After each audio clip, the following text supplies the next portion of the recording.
Tshwane is the administrative capital of the country, boasting landmarks like the Union Buildings and hosting the headquarters of national departments along with over 130 embassies. Its origins trace back to Lucas Bronkhorst, the first settler who established his home in the Fountains Valley during the 1840s. Martinus Wessel Pretorius acquired 2 farms from him following Pretoria's establishment in 1855 on the banks of the Apies River. It was declared the capital of the Zuid-Afrikaanse Republiek in 1860. Although Pretoria was established more than 30 years before Johannesburg, the latter grew more rapidly into a major city due to the gold rush. In the presence of many traditional homeland settlements, townships, and smaller dormitory towns on the periphery of the city of Pretoria, with its unvarying suburbs, the CBD was for long the primary economic hub of the city. With the amalgamation of 13 municipalities in 2000 to form the city of Tshwane, various economic centers were added to the spatial structure of the original administration, giving rise to a polycentric structure. Nonetheless, the Tshwane CBD retained its status as a node with the biggest concentration of economic activities.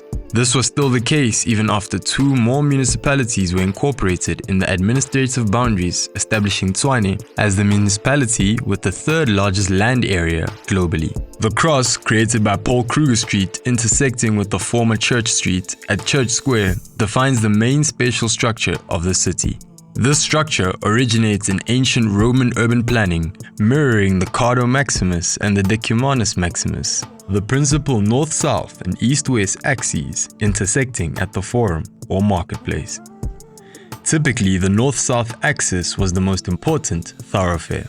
However, in Pretoria's case, Church Street emerged as the main axis due to constraints posed by the 3 parallel ridges restricting north-south connections. Positioned parallel and central to the 2 southern ridges, the former Church Street, now with 4 different names, is claimed to be one of the world's longest straight urban streets. Within the CBD boundaries, these names transition sequentially from west to Church Square as W.F. Nkomo Street. From Church Square to Nelson Mandela Drive, it becomes Helen Joseph Street, and stretching eastward from Nelson Mandela Drive, it is named Stanza Popapi Street. Beyond their historical roots and symbolic significance, strong axes and prominent focal points are also defining features of numerous capital cities worldwide. With the iconic Union Buildings approximately 2.5 kilometers east of Church Square on Stanza Popapi Street, the east-west axis gains prominence. The area further away from the core, up to the Union Buildings, may not fit a typical CBD character. Yet, it plays a vital role as a critical link to solidify Tshwane's identity as a capital city. Equally significant is the visual focal point provided by the station building at the southern end of Paul Kruger Street, with Salvakorp and Freedom Park behind it. Other key heritage sites, important places, and landmark elements on the axes include the City Hall, the Tsong Museum, Paul Kruger's house, and Reformed Church, the Old Synagogue, the Zoo, the Queen Street Mosque, though hidden, Sammy Mark Square, the Women's Monument, albeit closed off, with the Absa building towering behind the square, the State Theatre, the Reserve Bank, the Old Reformed Church, also hidden, and Lion Bridge at the crossing of the Apies River. Together these, with historic buildings lining the streets, contribute to the reinforcement of the city's 2 main axes.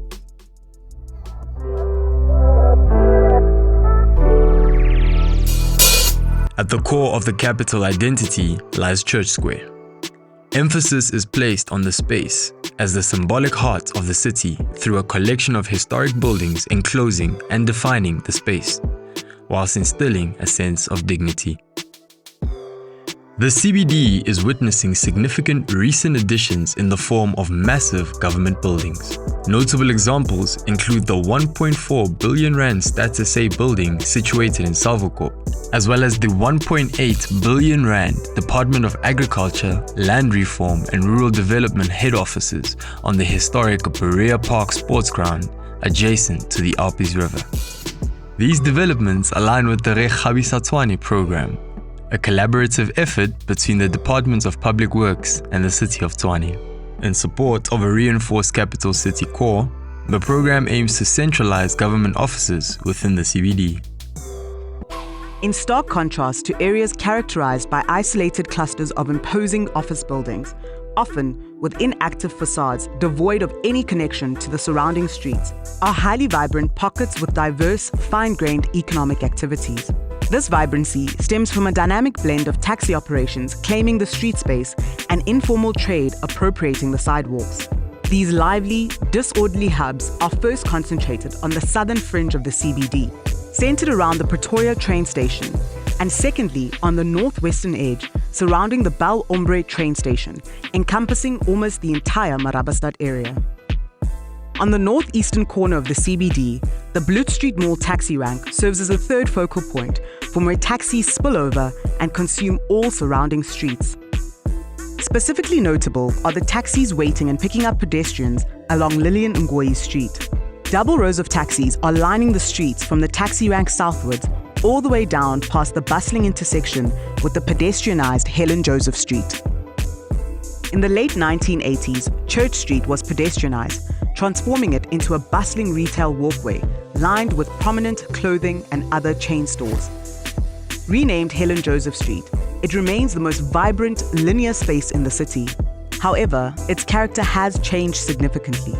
What was once like a high street for formal shoppers has evolved into a vibrant maze of informal traders animating the space.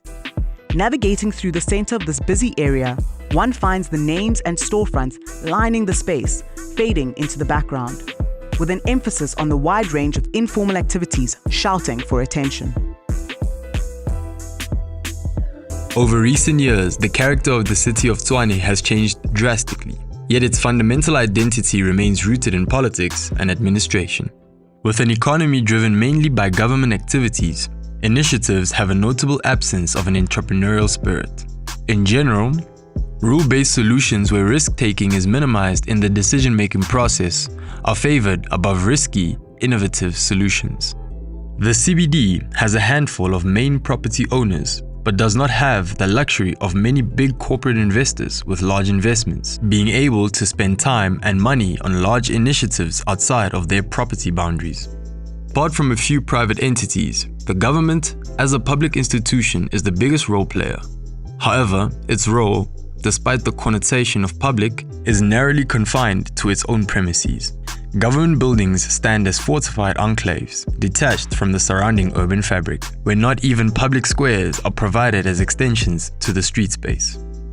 No responsibility is taken for the public space outside the building or the fence. This is of specific concern where government buildings become increasingly oversized and more extravagant, with longer dead walls and even less consideration for the public domain. In contrast, the DTI building adjacent to the Arpies River in Sunnyside stands out as an exemplary example of responsive design. It seamlessly blends into its surroundings and offers a human-scaled interface while retaining the sense of a dignified governmental head office. Despite substantial investments amounting to billions of rands in the construction of new government offices, the impact on the improvement of the direct environment or the revitalization of the CBD as a whole is minimal.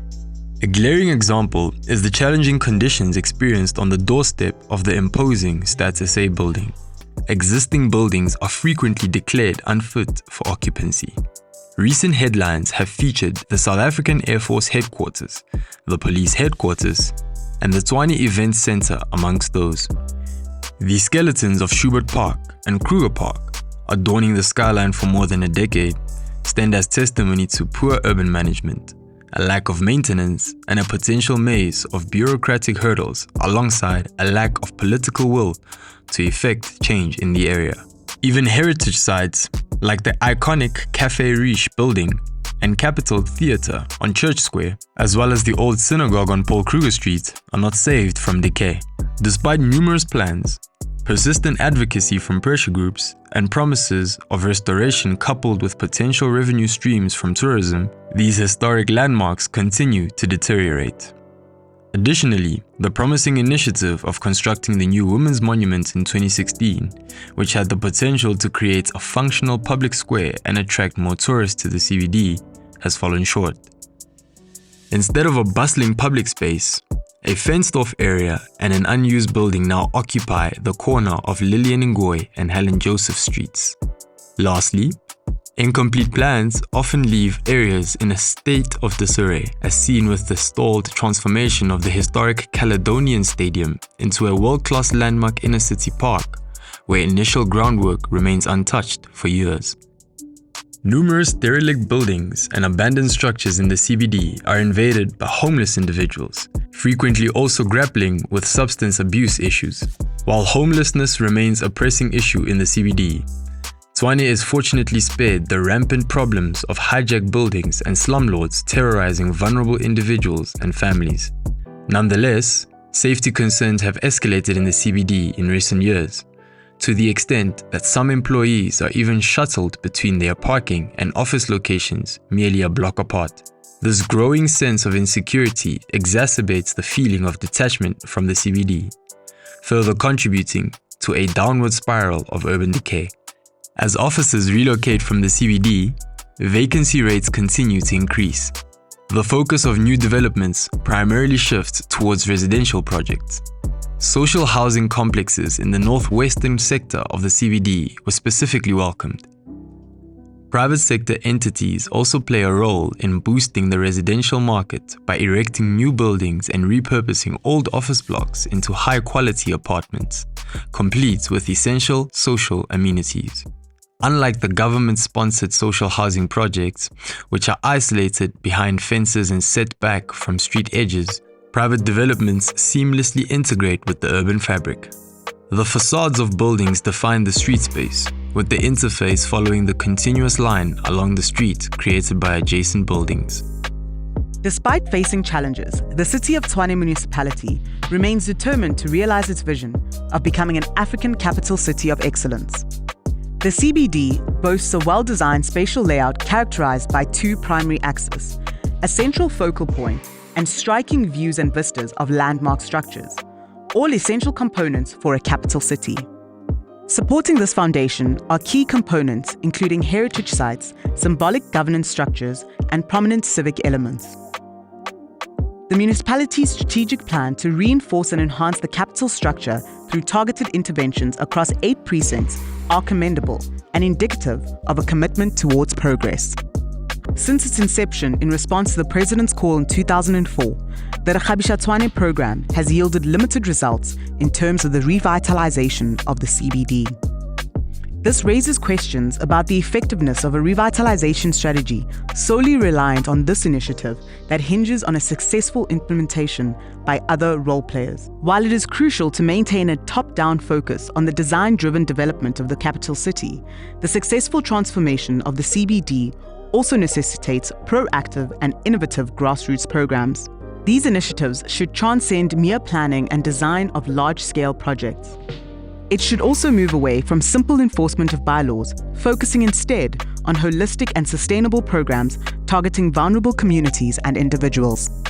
It is essential to nurture partnerships with committed stakeholders willing to contribute financially to manage areas beyond their properties, ensuring safety and cleanliness in their immediate surroundings, with the majority of landowners and stakeholders being government entities, typically without a mandate to allocate funds beyond their property boundaries. The potential for partnerships is complicated. Exploring alternative relationships with these entities is crucial to prevent the burden of maintaining public spaces from falling solely on the municipality and a handful of private entities. With government buildings already being constructed through public-private partnerships, one potential avenue involves extending responsibilities at the project inception stage to include the upkeep of surrounding public spaces. The Tshwane municipality faces a massive challenge of pursuing a dual strategy. On the one hand, it should establish a reputable capital core for the nation through strategic design interventions.